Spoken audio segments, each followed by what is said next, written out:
everyone, welcome back to another episode of the Bookmore Show. It's Stuart Bell here, and today excited to be joined by James Khoury. James, how are you doing? Hey, good. Thank you for having me, Stuart. I appreciate it. Fantastic. We're both coming off the back of colds, I think. So I tripped over my words already. So hopefully everyone listening will give us a little bit of leeway if we have little bits of a stumbling and stuttering and coughing as we go through. But great to finally catch up. I've been excited by this one because your book, which we'll obviously get into the details, but your book is really the quintessential example of starting the conversation with some of the biggest questions that people have got in mind and then using it as a jumping off point. So why don't we start with a bit of a background on you and the business and where you're located, and then we can jump into the book. Yeah, absolutely. Thank you. Thank you again for having me. I'm excited to be here and share this with everybody. Ultimately, what we're looking for is to help consumers know, especially ones that have difficulties when you're looking to purchase a home, right? Because I think for most people, that's the ultimate goal is to become a homeowner, have something of your own, your kingdom, your castle, whatever you want to call it, right? We all work hard and want a place to go home to that's our own. And I found over the years of the last 18 years of being in finance and doing it that these five keys that we talk about in the book are the biggest hurdles for people. So I kind of wanted to essentially put something together and simplify it because it's really not as difficult as it may think, as long as you have the right guidance along the way, right? You can pull up and read anything you want on the internet and find whatever you want to, however you want it to be. If you're looking for something negative, you certainly can. For positive, you certainly can. But this is just the nuts and bolts of the reality of what it takes, what we need to do, and how we get there. And my background has been doing this, as I mentioned, 18 years. So it's a long time, my entire adult life. And I felt like it was time to put this out there and help people achieve that dream. If there was any thoughts that somebody couldn't do it, I wanted to let them know that you can. And I'm a prime example of myself. And let's get the cover up for people watching on the video. So the book itself is called Finally Getting Prequalified. So obviously a mortgage pre-qualification guidance. Yes. This idea that the five straightforward keys and the idea of simplifying it and giving people bite-sized chunks to sink their teeth into, I think a lot of people get themselves wrapped up when they're thinking about creating a book because they overcomplicate it and think it either has to be unique or has to be an idea that's not been thought of before, or they have to include absolutely everything. When the reality is, this is the starting point of a conversation. So did you have a similar challenge when you were thinking about it in terms of what to include or what not to include, or was it pretty straightforward, 18 years of experience, these are absolutely the five starting places? Yeah, I felt like these were the five most important things because what have been some of the hurdles along the way are part of these five keys. So it's navigating through them. Okay, well, what does it mean when you hear this terminology? Credit. Like, what are they looking for example, in credit? And I talk about that in there. And I want people to understand that that's just one of the areas. So there's five key areas that everyone has to go through. It doesn't matter, as long as you're looking for a mortgage, obviously, if you're paying cash or something like that, you're not going through these. But the rest of us, 90% of the people that don't, that have to get financing, you have these perceptions that you may have heard over the years that I need to have X amount to put down. I have to have this. And a lot of those are not true, especially in today's financing. And I think education is the biggest part of it and advising the consumers that you do have options. You don't have to have 20% because let's face it, the market is so expensive now, housing everywhere, that majority of people, especially young, the millennials that are looking to purchase, even some Gen Zs now are getting into that as well, don't have that capital. So how can you avoid that and still become a homeowner? That's a great point, because some of the fundamental beliefs that people have might have been based on information that was true at the time, particularly if you're getting this information from parents, but it's not necessarily true today. So kind of rethinking what the reality is and helping people kind of reposition what the real things that are going to make a difference versus what they might think. It's got to be that introduction to the conversation that ultimately leads to the next step, which is always going to be more details. And the devil's always in the detail. But the conversations that you have, these five keys that you've got, does that cover the majority of the conversations? This is really the starting point for most, no matter where they're coming from. This is really at least one of these five areas. It really is because they all need to be discussed, right? Like we have credit, budget, education, funding, and debt, right? And all of those are touched upon in different facets of the conversations that you may have. And think about like credit, for example. Well, where do I have to be? I think one of the myths is you have to have 800 credit, 750 credit, which is really good. And if you do, that's fantastic. I commend you. Majority of the people don't. But just because the scores aren't that high doesn't mean that you don't have options that are actually good options. So that's one area. Budget is important because I also tell everyone just because you can afford something on paper and you qualify for it doesn't mean it's in your budget, right? Because ultimately, there's so many other facets of life that they don't account for, especially if think about it, a first time home buyer. Maybe you've lived with your parents, you've never paid, or maybe you've paid rent, but it includes everything. And now you have utilities, you have all these other expenses on top of it. So it is so imperative that people understand that going into it. Just because something looks good on paper and it works, right, doesn't mean it's in your best interest. That idea of affordability, not just jumping through the hoops, I mean, that's a difficult conversation to have with someone because, as you say, the prices, just the baseline price of the property, are so much more expensive than when you and I were that much younger. So the cost of just the first element is that much more. But when you start adding in all of the things that you forget about, and it really is two or three things that aren't accounted for can lead to an extra $100, $200, $300 a month, which can be the difference between really living on the edge and having at least a little bit of a cushion to account for rainy days or unexpected incidents. With the people that you're dealing with, thinking about who your customers are, is it mainly first-time buyers in that younger age group, or is it movers or refinancers, people who have been around the block more than once and understand it? What's their level of education?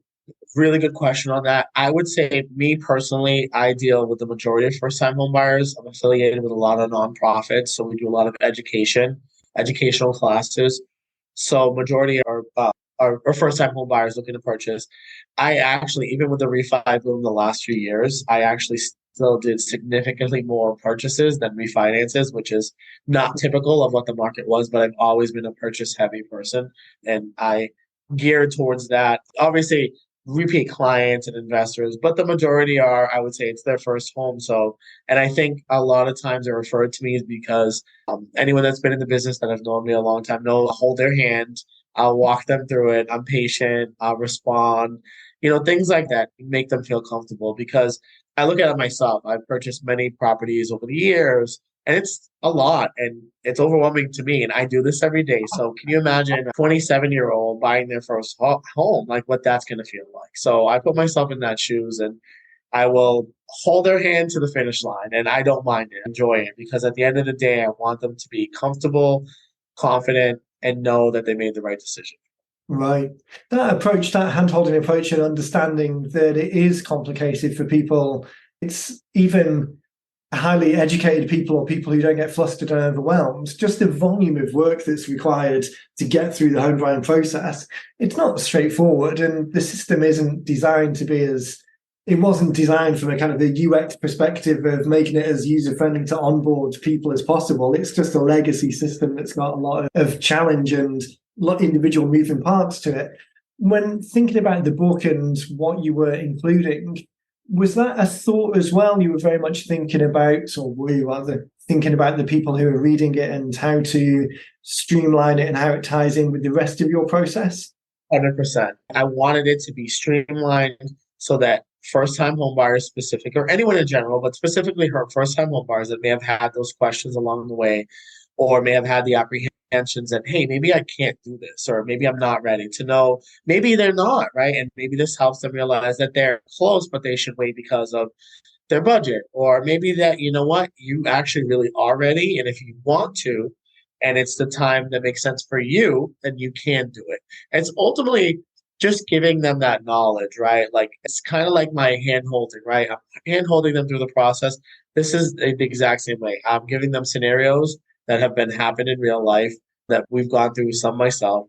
I'm giving them real life examples of how to navigate through some of those things because the ultimate goal is I want them to be homeowners, but I want them sustainability, right? I don't want them calling me in 6 months saying, I can't afford this. Like, Right. what am I going to do? No one wants that. Like that is the most heartbreaking thing. You've worked so hard to get there and now you're struggling. But if we can help you get that, what you need to, so that you're ready if something unexpected happens or something to that nature, confidently that you'll be able to stay and be there and move forward and then, bounce back. But if you don't go through that and have that outline, then no one wants to buy a house and then, your heating. What happens if your heating goes in 6 months? It's possible. Like things happen. Like you know that as a homeowner, there's the most randomest things will happen, and you're like, oh, crap, what am I gonna do? Oh, yeah, and it's not inexpensive. Home ownership always reminds me of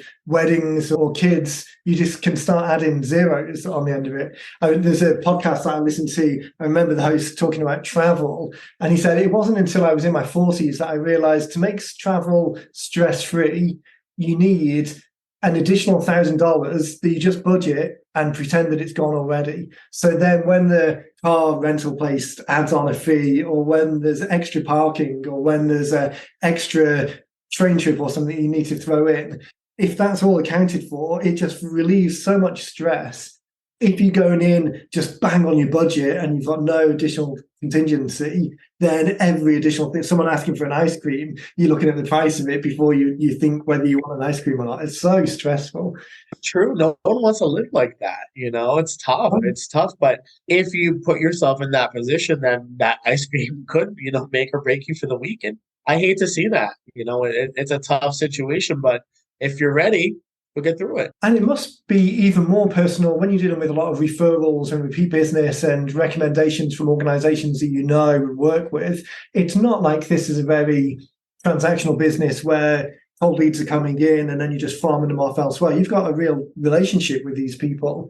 So knowing that you're putting them in a position that best serves their outcome, not just allows them to do the transaction that they might want to do first, both on the kind of on the low side and the high side, but it's really thinking about the person that you're working with as a person and their kind of life going forwards beyond the point that you've finished working with them. That on a referral-based business has much more of a real connection than just a transaction-based business. Yeah, it's way more important to me. I don't look at it as it's a transaction, you're purchasing a home, I'm helping you, and that's it. I look at it as we're lifelong friends and I'm there for you. So I've had clients that I want to say now like 14 years, where now one of them, like their kids are buying, which is hilarious to me, but they will not do anything without calling me and say, what do you think of this? Or they get something in the mail on some random thing and they'll call me. I love that because to me, it's not a transaction. If I were doing this for the transaction, I wouldn't have done the book, right? I'm doing it because I want those relationships that are long lasting. And I want you to think about, if you want to buy, call me. At the end of the day, it's not about money on my end, right? I've been very successful, fortunately, doing this a long time. I care about the individual. And if someone comes to me with something that is a better deal than we're able to offer, I'm very transparent and say, this makes sense because of this. Like, it's not about ego, it's about those relationships. And those mean more to me than anything. So I treat them like I would want my family treated. And that's how you have to look at it, not just in a house or this in anything you do in life. I think if you put that out there like that, you're going to get better results and better long-term sustainable relationships. Yeah, it really is being in it for the long term and thinking about the people on the other side of the conversation. I think that's what's beneficial, or that's why I like talking to people about books, because of all of the possible sales, lead generation type work, referral type work that you could do, websites, landing page, emails, a book really does carry something more than itself. Like, I think it's a carryover from when we were kids and even before that. There's a value given to books, which now in a self-publishing world, I mean, we're trying to leverage that a little bit because it's easy for us to create them. We don't have to go to a publisher and get approval to do it. And it doesn't have to be laid out on a printing press with a monk typesetting everything. So there's definitely advantages that we can leverage. But the idea of sharing your small story, what's personally important to you, why these things are important, wrapped up in the pages of a book that you can give to someone, that just sets the scene, builds the foundation of the relationship in a much more meaningful way than just a landing page or an email, all of the digital options that we've got now. When you were thinking about creating the book in the first place, was it a long journey before thinking about it to eventually getting started, or was it a pretty quick? You saw us on a Funny you web. say that. It was about a 5.5 year journey from Really? when I thought about it till completion, and about a year and a half when it started to finish, because life gets in the way, right? Like anything else, we get busy. I wanted, 5 years ago, I had conversations with several people in my life that this would be really good. Like, I think it would be beneficial. And life goes on. And then the beginning of 2022, I said, this is the year it's going to happen. And that's when it started. There was a gap in between and, finished at the beginning of this year, 2023. But yeah, it was worth it though. At the end, I wanted to provide value I mentioned first time home buyers and doing a lot of those educational courses. I just wanted to be able to bring them with me and say, here you go, like give this a read. This is subsequent to this class. I think you'll get value to it. And that's what it was about to me, adding value in people's lives that are looking to get, pre-qualified and finally buy their dream home. And, wow, but it was worth it. It's funny, isn't it? I mentioned a couple of times that we have conversations all the time with people who jump on the list and have an initial call with us years and years ago. And then time goes. And then obviously COVID added the kind of time warp of 2 years anyway. And it equally seems to That take probably would have been a good time to write it then, Stuart. Probably well, would have been a good time. I look back and think, oh man, how much of a missed opportunity was that in terms of things slowed down a little bit. I remember, so I'm 47. I remember my first job out of college was a financial services type job, but we didn't have emails. I can remember getting an email in that job, but 2 or 3 years into that job. So that pace of life so much slower. But I'm sure there were other things that distracted us back then as well. But then more recently, I can't really comment to other people. The scorecard book, the book blueprint scorecard that I wrote, I was looking back and I've got a mind map that I took a picture of 6 years ago of the initial outline for that. And although all of the ideas in there, like you, are things that we talk about day in, day out, to actually get it finished or even started took longer than I would probably care to admit. So it happens to all of us. Cobbler's shoes problem of so busy dealing with other people's books that don't get around to your own. Yeah, I imagine. One of the things that, get back on subject, one of the things that sparked a thought just as you were talking is the idea of the mortgage class and home buyers class, the educational pieces that you do a lot of already. So this was quite a strong, listing funnel, use funnel in the nicest sense of the word, but that opportunity to talk to potential clients. So the book itself, as you describe it, is a great way of supporting and almost reinforcing your message after the class. But it also ties nicely in as a free class option. So if people using it as a referral tool, people you've worked with in the past, hey, if you hear someone talking about struggling with a mortgage or have some questions, give them a copy of the book. And then the book leads to the class as well. So talk a little bit about this idea, maybe not quite so formal, but this idea of how all of these things tie together. So there's conversations going on, there's a book out there that talks about things, there's a class that you have, there's probably other assets that you've got. How do they kind of tie together? I'm guessing that thematically they're all on the same topic, obviously, but yeah, they all really do, right? Because everything starts with a conversation, and everybody's a little bit different, right? So some people are more methodical and want to kind of read through and look. So the book is perfect. Some people are more visual and want that face to face. So maybe one of those classes is a really good opportunity. Some people just like content. So if social media and other aspects that you put out content that talks about programs or you give little nuggets, right? Everybody's attention span's a little bit different. So some people are going to want to sit there and, go through this and analyze it. And I think this is right for them. Other people want to just hear you talk all about it, right? Like I'm very visual and methodical. So I need to like see it, hear it, and I also need to read it. So for me, it's kind of like all of them, but this gives everybody of all different avenues their exact way to be able to relate to it and absorb it and use that to get the knowledge, whether it's the book or those classes or, like I said, social media as well. I think but ultimately they all do work hand in hand collectively, because if you go to one and you get, some nuggets from here and here all together, you create that big picture. that's such a great way of thinking about it, because the kind of fundamental idea that you've got so many things a certain number of things that form the building blocks of how you would onboard people. But now you've got the opportunity to pick and choose which one either matches best for them because you can tell in the conversation, or you can't tell in the conversation because that doesn't come up, but by presenting the opportunity to share these different messages. And it's almost reinforcing because each of the class and social media posts and the emails and the book, each of them are really delivering the same message, but in different ways. So they're reinforcing, and it might be, I forget, there was a Harvard study or something like that, where it takes kind of 7 contact points for people to become a client. What the true math is these days for different industries, but having the different elements that you can refer people to, that really helps build those elements in and just gives more opportunity that someone's going to see something from you at the point that they're ready to take that next step. Sorry. Oh no, I was gonna say yeah, and that makes it less transactional as well too. More Right. of that relationship building. Yeah. Give them all the different areas that meets their specific.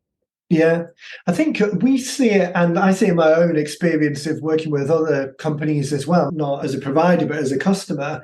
There's many times where I would fully be on board with starting today, but something just comes up so it doesn't quite happen. Or today's maybe not the day, but a year from now is definitely the day. So if someone stays in touch with me, it's always in the back of my head. My computer screams at me sometimes because I've got too many tabs open, because I've got a terrible habit of leaving tabs that I want to come back to at some point in the future, but Oh, that's funny. builds up to an insane amount.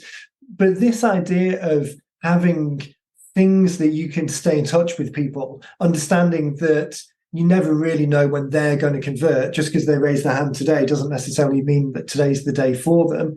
But to be able to use stick with the book, use the book as an example to create some emails around and then refer back to as kind of like that tentpole piece of content. Do you find that similar in the industry? People will enter your world or will know about you quite a long period of time before they actually turn into customers? Absolutely. And part of it is not everyone's buying a house every day. So you're using those knowledge, you're taking that knowledge and information, you're jotting it in your memory, writing it down, however, keep tabs of that, right? And then when it comes time, you go back to it. So just because you have consultations or you're doing those seminars doesn't mean that those people are gonna be in your lives at all. Let's just say they are. They could be 3 years down the road. I've had clients in the past that have seen social media posts on stuff that we've posted and reached out and said, hey, this was great. I saved this from 3 years back. And now, they followed us along the way and we've taught them, right? So they learned what this means, what that means in different avenues of the business. And then they come to us. So it goes back to that relationship, right? You never know when someone sees something, right? When they're gonna eventually need it. And it's in any business, not just ours, but you see things, you want it, you like it, but it's not time for it. But when it comes back to it, you go and then find it. And that's essentially what this was kind of like the last piece of that. The book was the last piece of putting all of that together. Like there's all these other areas that you can find us. Now here's the last one.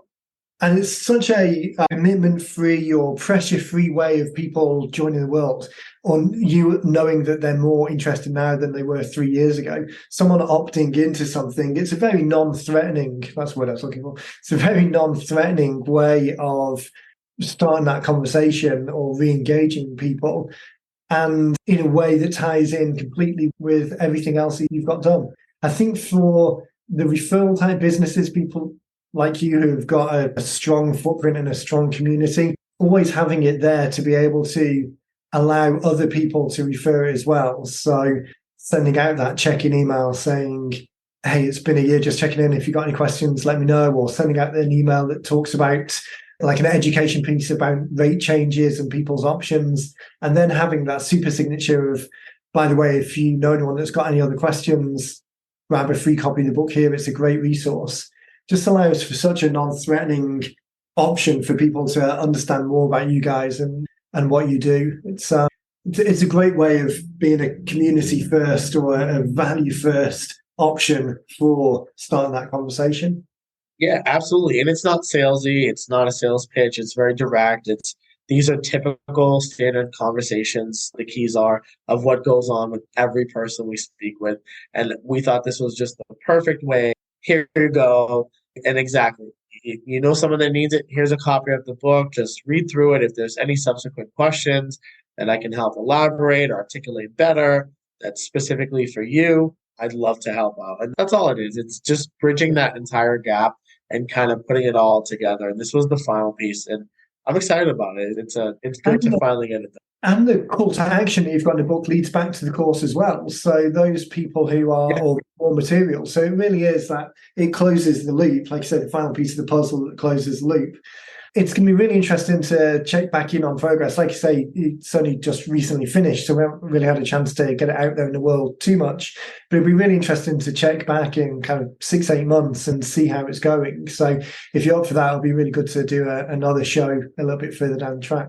Yeah, I'd absolutely love to. That would be fantastic.